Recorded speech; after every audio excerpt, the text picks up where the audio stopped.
Good morning, everyone.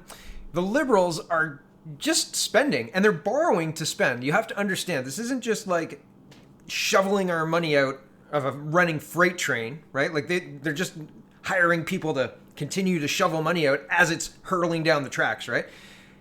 They're not just doing that. We're going into debt in order to shovel the money off the train as we're hurling down the tracks, right?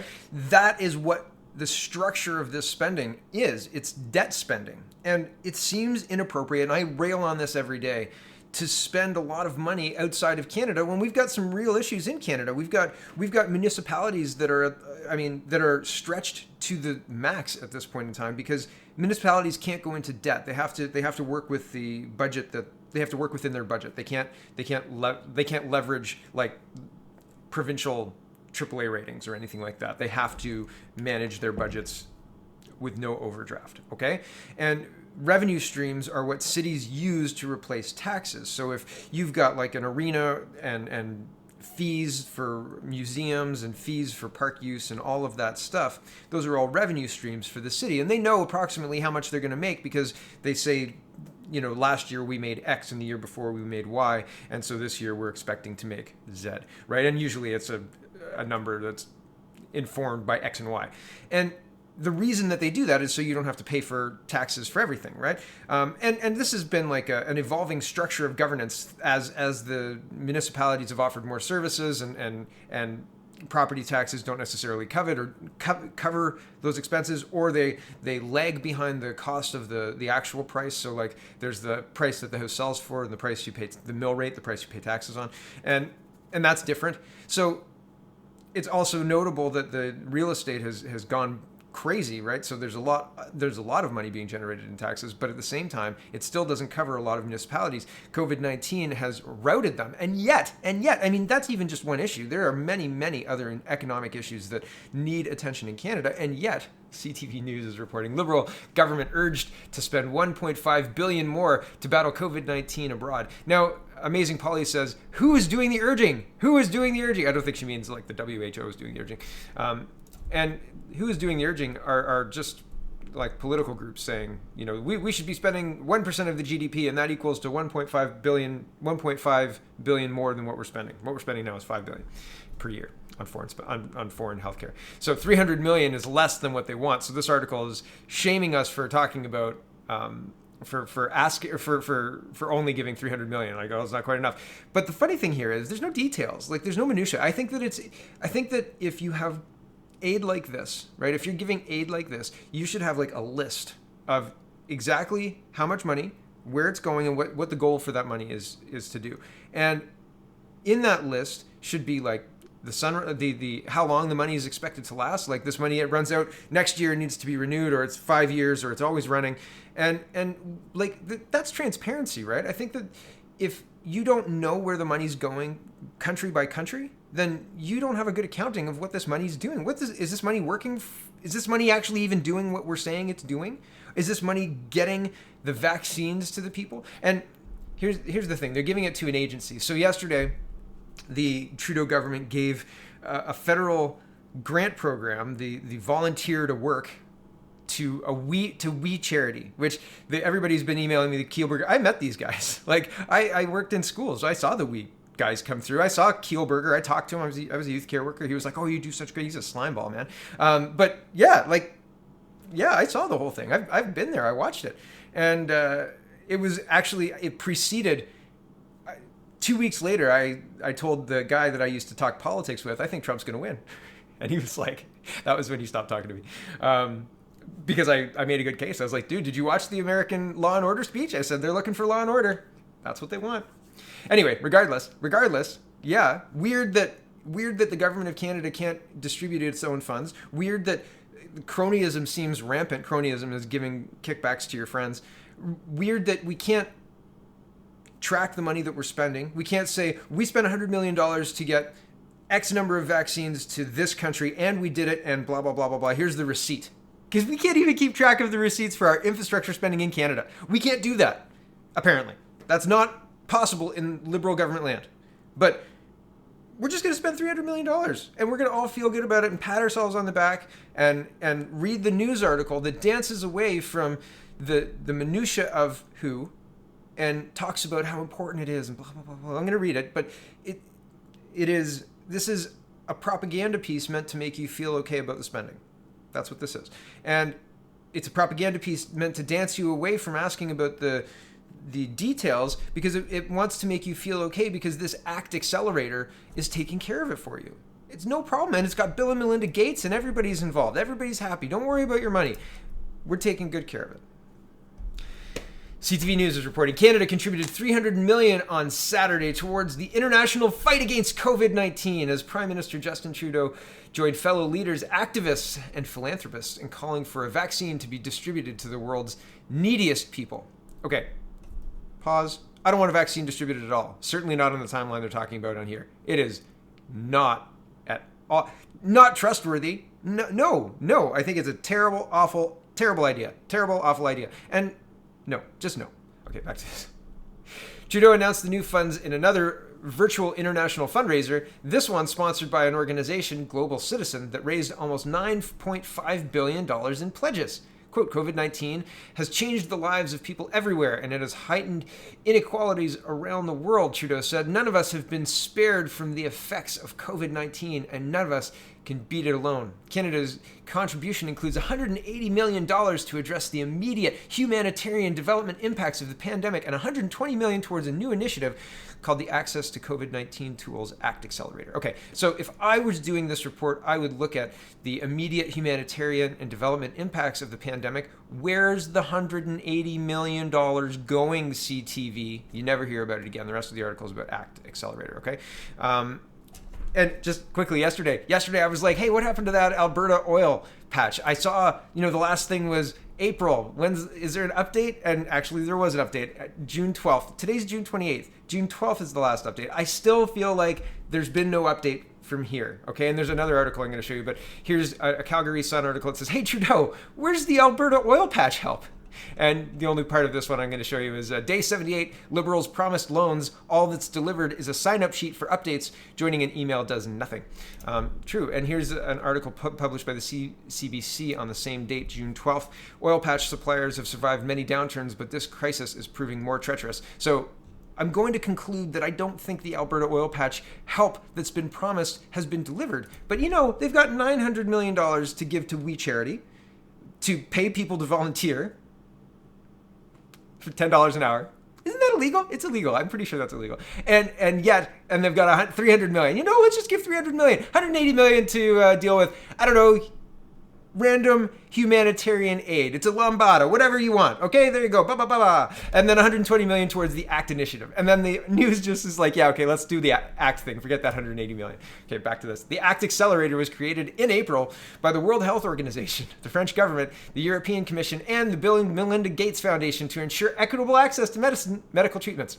It supports organizations, health professionals, and businesses in efforts to develop a vaccine as well as as drug therapies and diagnostic tools to battle the pandemic. Man, I hope they've heard of hydroxychloroquine and zinc. I hear it works great. Somehow I don't think they care, but this is the world, right? This is the world. Physicians, there was a physician I follow on Twitter, and she tweeted out, if I prescribe this, I will get in trouble from the regulatory bodies in Canada if I prescribe hydroxychloroquine and zinc. After she tweeted that if a patient of hers came in and presented symptoms, she would want HCQ.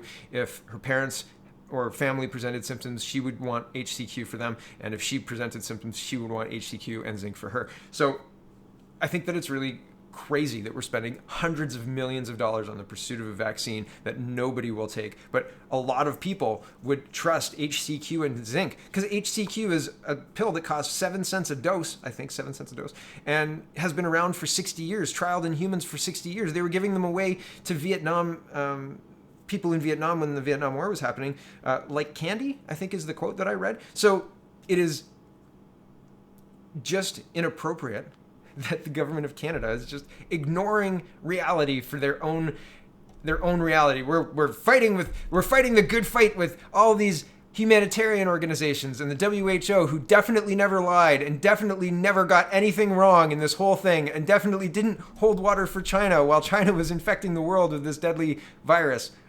Oh, right. Yeah, let's just give them more money. That sounds like a really good idea. Canadian government? Huh. That's our money, eh? Back to this. Trudeau said the pandemic has hit vulnerable populations especially hard, and the ACT Accelerator will ensure that when a vaccine is found, it will be able to reach all the people who need it. Quote, we're also committed to working with countries around the world on how we can pool procurement efforts to make sure all countries have access to the vaccine, said Trudeau. That's right, because you don't want them to get that nice, cheap HCQ and zinc treatment. No. We want them to be indebted to us and have the vaccine that we're creating. Back to this. Sir Andrew Whitty, the former chief executive of the British pharmaceutical giant GlaxoSmithKline, said a vaccine would normally take 10 to 15 years to develop, but the COVID-19 outbreak is forcing companies and universities to find one or more viable vaccines in 1/10 that time or quicker. 1/10 that time is 1 to 1.5 years. Whitty said the pandemic has forced unprecedented cooperation between industrial partners, biotech companies, government, and universities. Does those cooperation bypass the safety trials that need to be done? Oh, we're cooperating. Those safety trials, forget about it. We need to get this thing out quick. We're all cooperating, so we don't need to do the safety trials, right? High five, everybody. Roll out the vaccine. Roll up your sleeve, Canada. We've got to test this on you before we roll it out in China. Back to this. Quote, this is a really, really difficult thing to try and achieve. We're all giving it our absolute best shot, but there are no guarantees, Whitty told the conference. Quote, no country can be an island in this situation, and it's not great to be the one country who's safe if all the people you trade with are still struggling because the trade is not going to be there. Quote, there's been widespread, excuse me, I didn't mean to say quote, there's been widespread concern that President Donald Trump might adopt a go-it-alone approach if a vaccine were discovered in the United States first. This is, again, like this started out pledging $300 million and now we're bashing Trump. Like, you see how they're waltzing you away from things? It's like you don't even realize it, right? I mean, you do, and then you wake up and you're like, whoa, hold on a second. What are we talking about? $300 million where? $180 million what? Back to this. Julia Anderson, the Chief Operating Officer of Canadian Partnership for Women and Children's Health, said ACT Accelerator is the, quote, robust mechanism the world needs to coordinate the fight against the pandemic while supporting existing health systems of vulnerable countries. Her group and two anti-poverty organizations, Results Canada and the One Campaign, say Canada should be devoting 1% of its overall COVID-19 spending programs to international assistance. They say that would require a boost of at least $1.5 billion to Canada's foreign aid budget, which stands at about $5 billion. Today's pledge was significant. That $300 million was good, but we're still far from hitting that mark. But this is a marathon, not a sprint, so we trust there's more to come, and we'll keep pushing for Canadian leadership, said Chris Dendy's the director of Results Canada. I think that the idea, oh, that's right, here's the quote. The plane's being built as it's being flown, but it's the mechanism that is ready to run this whole thing. I think that is the funniest juxtaposition ever. We're totally ready to do this. We are as equipped as we charities to administer the pay for volunteer works thing that Justin Trudeau rolled out yesterday. It's so ridiculous. It's so ridiculous. And then they start talking about Gould, never to address the $180 million ever again. I'll finish off because I've got it highlighted. But anyway, we're happy, quote, we're happy to see Minister Gould pushing for more investment because more is desperately needed, said Stuart Hickox, the Canadian director of the One Campaign. Gould has repeatedly stressed that Canada's safety is linked to the success of stamping out COVID-19 abroad and that there can be no rolling back of existing spending or else there could be new flare-ups of preventable diseases such as tuberculosis, polio, and malaria. And you know, racism is the real virus. It's all communist doublespeak. Like the safety of the rest. There can't be no rolling back of spending, or else there could be flare-ups of other preventable diseases. Okay. Our safety is tied to the stamping out COVID-19 everywhere. And if you don't stamp out COVID-19, then we're not going to trade with you? China? Come on. Seriously. And all this money, and the oil patch is like, oh, yeah, we're definitely hours and minutes. Minutes an hour. We're going to get to it soon, really soon, says Bill Morneau. right? Oh, really soon. He's really working on it. Rosemary Barton here, being completely unbiased, totally unbiased. She says, huzzah, in reply to a tweet of her colleague. He's a senior writer and polling analyst. He says, it's back. Poll tracker pandemic boosts Liberals back into majority territory. Huzzah, says Rosemary. Yay! We'll keep getting paid. Okay, moving on to racism. Racism is newspeak for backdooring racist policies, racist against specific people. And if you want to know the specific people, look into critical race theory, because critical race theory is the vehicle they're using to backdoor this. Critical race theory says basically either it's explicitly anti-racist or you're upholding white supremacy. That's kind of the conclusion for critical race theory. Says that white people use their position of power to keep everybody where they are, basically, to continue to benefit from the system that currently exists. That's basically what critical race theory is, and that's racist. It's crazy. It's crazy, and we're seeing people being canceled for pointing out that Canada is not a systemically racist country. And they are not addressing the new definition of racism, which is the new definition of systemic racism, which is what I just told you. Hold on, I'm going to pull it up. Hold on. Okay, here's the Britannica definition of critical race theory and how racism applies. I've got some extra reading, but it's complicated and I don't want to lose track of the point. Okay, so here's critical race theory. Critical race theory, the view that the law and legal institutions are inherently racist and that race itself, instead of being biologically grounded and natural, is a socially constructed concept that is used by white people to further their economic and political interests at the expense of people of color.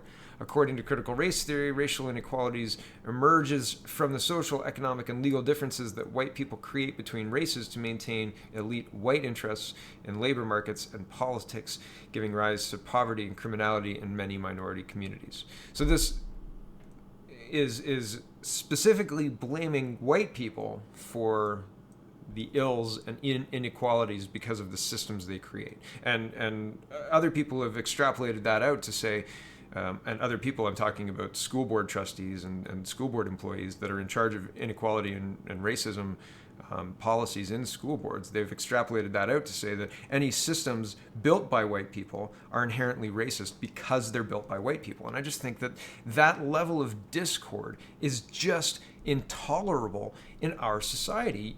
And here's Conrad Black. I'm going to go through Conrad Black. He writes an opinion piece. This was posted yesterday. Here's another one from Vancouver Sun talking about systemic racism not evident in Canadian policing. Vancouver PD Chief says. Critics disagree. It is unbelievable how much time the critic is given in this article to take down this chief's point. I think we're looking at another Chief Lucky. I think within a week, Mr. The chief who is currently saying there's no systemic racism will change his tune, and I hope that he doesn't. I hope he doesn't back down. Make them fire you, sir. But he's going to be challenged. He's going to be pushed back on, and this is interesting, right? Is this the world we want to live in, right? Where Hamilton, the Spec newspaper, is publishing a warning on the back of cop cars, like vilifying police officers for doing their job. This is not what Canadians believe. This is not what people want from their community policing. This is not woke mobs of anti-racist, anti-hate people are not looking out to stamp out hate and intolerance. They're looking to stamp out wrong think. They're looking to stamp out anybody who says anything that disagrees with the current narrative and the current ideology being shoved down our throats. And the only way to push back against this is to stand up and talk about it and say, no, we are not racist. You are wrong. Your definition is wrong. You are pushing Marxist, divisive bullshit, because that is what is happening in this country. And I'll show you. Here it goes. National Post is reporting Conrad Black, and this is an opinion piece. Much to love about Canada despite any imperfections. And he's going through him being taken off global news, but I'm just going to read the important parts, okay? Or the important parts as I see them. Before addressing, this is Conrad, what I believe is the defamatory fiction that this is a racist country, I must emphasize with some fervor that I have never felt or uttered a fickle of racist or sectarian disparagement. I undoubtedly benefited from what is now called the white privilege of having well-to-do parents, but I am more grateful to them for bringing my brother and me up to believe that all people, ethnicities, and religions should be treated equally and with respect. Everyone should be proud of what they are, of themselves, and act accordingly and respect others. I think fundamentally that's the core of it. I believe strongly that everybody should be judged by the content of their character, by who they are and what they do, not by the color of their skin. And I think that it is absolutely abhorrent that we're being pushed to judge police officers by their occupation, Black Lives Matter protesters by their skin color or their allegiance, their allyship, and everybody else is being carved up down racial lines. And that was never what Canada was about. Canada was about meritocracy, being able to do the job. The best person for the job gets the job. And then not so much anymore. And now it's school boards wanting to hire for skin color because they want to have people who look like specific members of the student population. And they can't give percentages per school. So they want to remove blind hiring practices in order to facilitate hiring for skin color. And we're being told this is anti-racist. Beyond the pale. We absolutely, if you believe that racism and critical race, that racism is not treating everyone equally in the eyes of the law, if one rule of law is for white people and another rule of law is for everybody else, then we've got a problem. But if we start creating situations where we're implementing critical race theory to pay reparations to imaginary history, because the history of Canada is not the same as the history of the United States, then we're going to fall into a deep hole and we're not going to be able to get back. But if you believe that racism is this historical legal equality and that the outcome is up to you, then you need to stand up and say so, because currently they're shoving this down our throats. Currently, there are school board trustees who are using the term white victors to describe the bias that they see in the system. And they're trying to change things in order to negate that imaginary bias. And yes, it is imaginary. It is made up. It is encouraged by a dishonest, corrupt media. Okay, I'll get back to Conrad Black now. As I wrote this column last week, Conrad Black, it is appalling that Canada is so profoundly immersed in a quagmire of racial self-depreciation, even self-hate.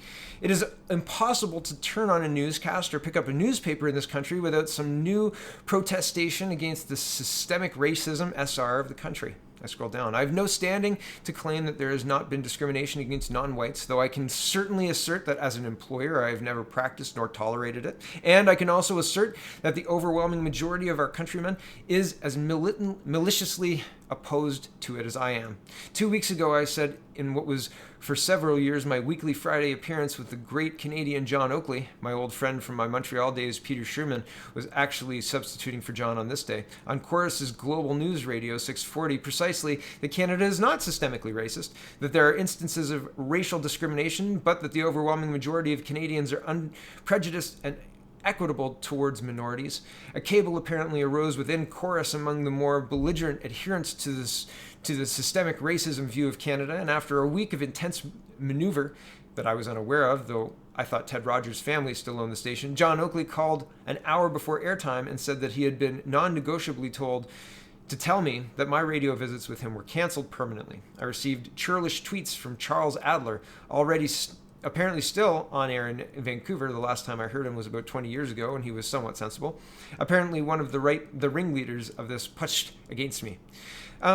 So cancel culture, right? Get them gone. If you dare to utter that Canada is not systemically racist, then you will suffer no job or no whatever, no access to being in media, your audience diminished, or, barricaded off YouTube or brigaded off YouTube, or censored from Facebook or whatever. So it's interesting. If you're the commissioner of the RCMP and you take a week to wake up to the fact that Trudeau will replace you if you don't bang that party drum. And now across the country, we've got police chiefs who are kowtowing to this. Oh yeah, maybe we are systemically racist, but not in Vancouver. He says no. And like I said before, I think that we are on a track where if we don't speak up, if we don't say no, if we don't say you're wrong, your definition is wrong, what you're operating under is wrong, what you're saying is bullshit, then we're going to be under the thumb of the crazy leftist mob for a very long time, because Justin Trudeau is using them to great advantage. Okay, systemic racism not evident in Canadian policing, VPD Chief says. Critics disagree. Ooh.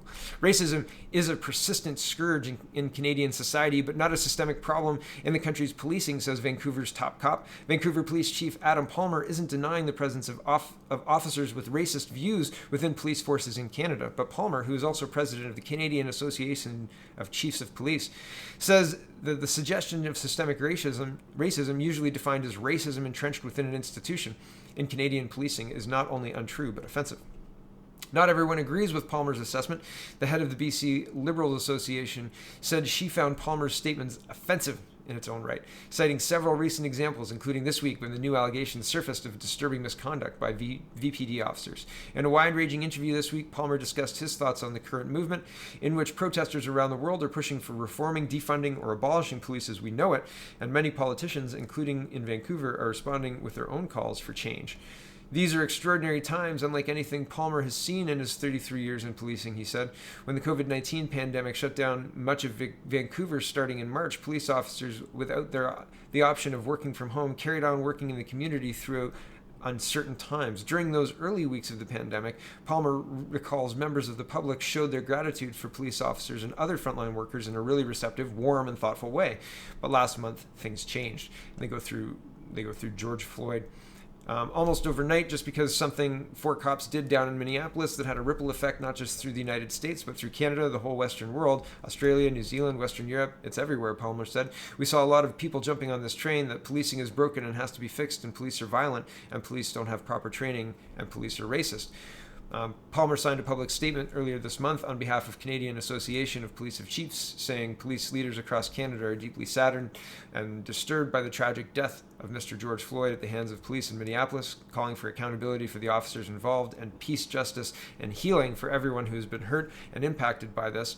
Racism is painful, inexcusable, and cannot be tolerated, the statement said, but the statement also said that Canada and the U.S. have very different approaches to policing. This was the point that Palmer stressed in this week's interview, saying Canadian police have for many years focused on community engagement and proactive crime prevention, while American departments have grown increasingly militaristic. Yeah, and that's a really clear difference. And Canadian police do practice community policing. In fact, they don't like being called police forces. They change to police services.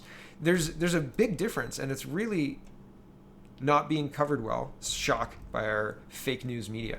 Back to this. Palmer said when he talks to his own officers from minority communities, he doesn't hear reports of cops mistreating coworkers or members of the public with any sort of racist tendencies. So that's why I'm not going to be one of these police leaders that's saying that there's systemic racism in the VPD, because I don't buy it. And actually, I find it offensive to even suggest that. Good job, sir. Make them fire you.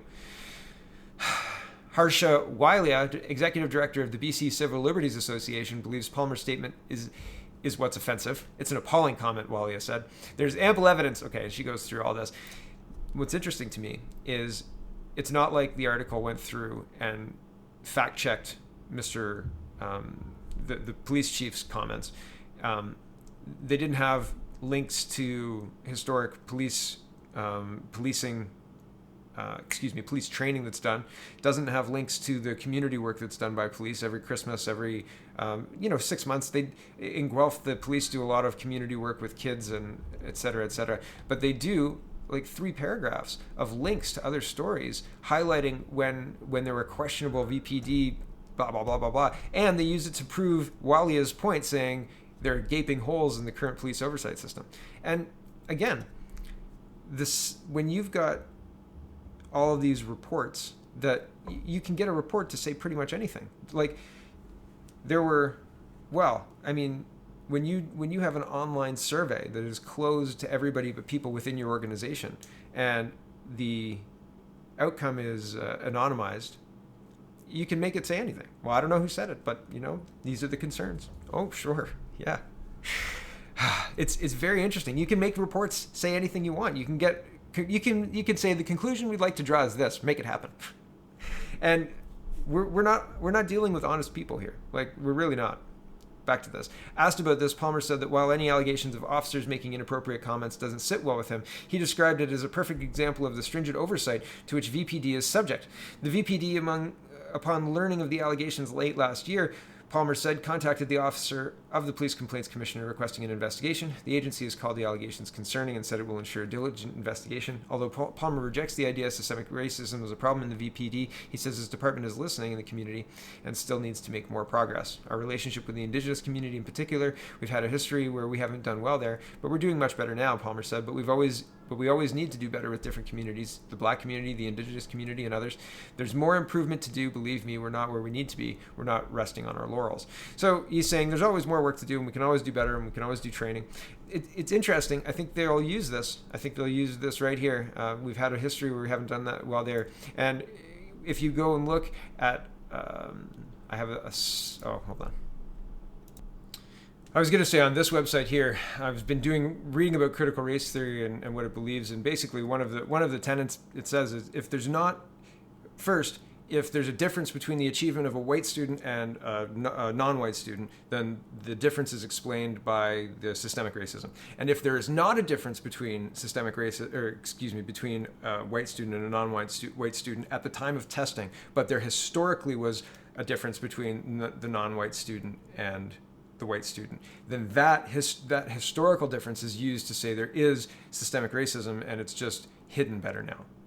Not solved, hidden better now. And so when you look at here, when he's saying we've had a history there, I think they'll use that. They'll just put a little chisel in, tap, tap, tap, tap, tap, tap, tap until the whole thing cracks open. And he'll be saying, well, you're right, we did this and we did this, and yeah, okay, there's systemic racism there. And you either threaten the guy's job or you make sure that he sees it your way, whatever way works. But the point isn't to beat him. The point is, it's the same as the Stalinist show trials. The point is to get people on board. If you speak out and say there's no systemic racism, look what happens. So watch out, sir. I'm sure that you're going to have to be defending that, and you will be defending that until you're either fired or you can't defend it anymore. And they're going to tap, tap, tap, tap, tap every single time. This is just inappropriate for the spectator. This is more division. Why would you breed mistrust of cops? Why would you give these people, these terrorists, these Antifa, divisive, anti-government groups, why would you give them the time of day? The reality of policing in Canada is much different than this. Getting a couple of clicks with this cartoon or selling a couple of newspapers because you're woke, is that worth betraying all of the rule of law in our country? Is that worth moving to mob rule and the Antifa woke mob coming for you in the night? Last story for this morning, and my goodness, I went long today. Sunday. Canadian newspapers are publishing de facto trigger warnings for publishing the Canadian flag. Wild, right? Wild. You'll find the Canadian flag to clip and post here to help celebrate July 1st. We understand the flag doesn't mean the same thing to everyone. Shouldn't it mean we're all Canadian? Shouldn't it mean freedom and well, shouldn't it mean the same thing? At least we're all in this together. We should all want Canada to do well, because when Canada does well, we all do well. But no, we want to be divisive and get that wedge started and just keep tapping at it. Thanks for watching, everybody. Check out CanadaPoly.com, check out CanadaReport.co, check out SpeakingMoistly.co, and have a wonderful, wonderful day. Sorry I went so long.